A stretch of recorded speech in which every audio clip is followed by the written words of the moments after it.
JP Morgan CEO Jamie Dimon called Bitcoin worthless, fool's gold, a little bit illegal, ripe for regulation. And a lot of people still agree with him.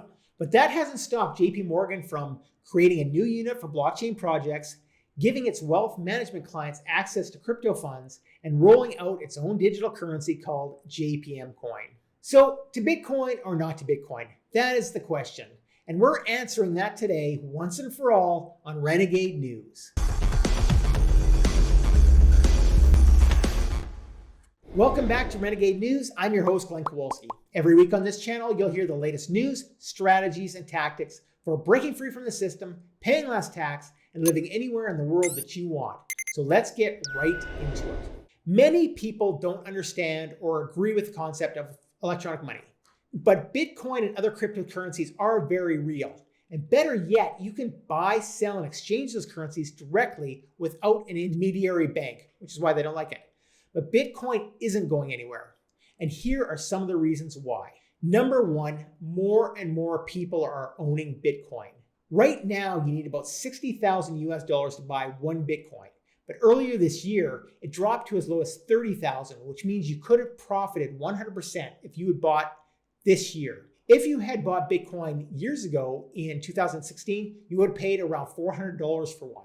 Now, there's some people in our industry, and I tend to agree with them, that Bitcoin could hit $100,000 by the end of this year.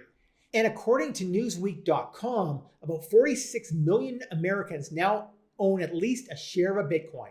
So that equals about 17% of the adult population. Now, some of those people are looking to integrate the cryptocurrency into their personal financial plans, including their life insurance. Next, more and more merchants are starting to accept Bitcoin. Cash is on the way out. Payments increasingly being made contactless. According to the UK Finance, Britain could become a fully cashless society by 2026. Even credit cards are becoming less and less used online. But Bitcoin is getting bigger, with some of the biggest corporations in America jumping on the bandwagon and accepting Bitcoin for payment. Companies like Microsoft, Amazon, AT&T, Burger King, Sotheby's, KFC, Overstock, Subway, Visa, PayPal, Etsy, Home Depot, and many more. And next, more and more financial institutions are also adopting Bitcoin. In June 2021, a Credit Suisse survey found that a quarter of financial advisors have crypto in their clients' portfolios, while 35% they will be buying more in the future.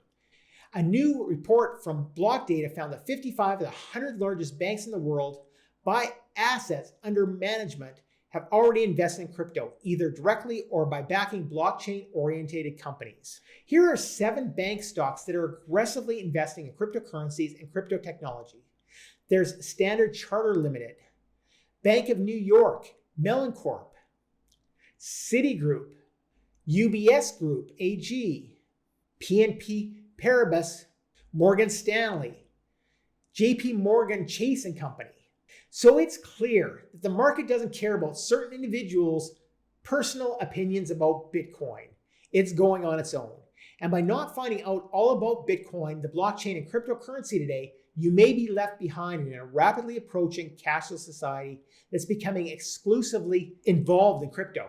So tell me in the comments below, do you own any Bitcoin yet? If not, what's it going to take for you to jump on the bandwagon and get some? Bitcoin and cryptocurrency are what I like to call freedom money, but they're only one of the technology and tools that are available for finding more freedom and liberty.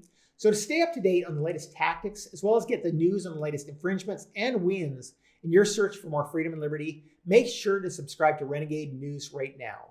And check out the video you see on the screen for more information on income investment opportunities, the best places to live, and up-to-date strategies on ways to find more freedom and independence in this unfree world. I'm Glenn Kowalski from Renegade News, and I'll see you over there.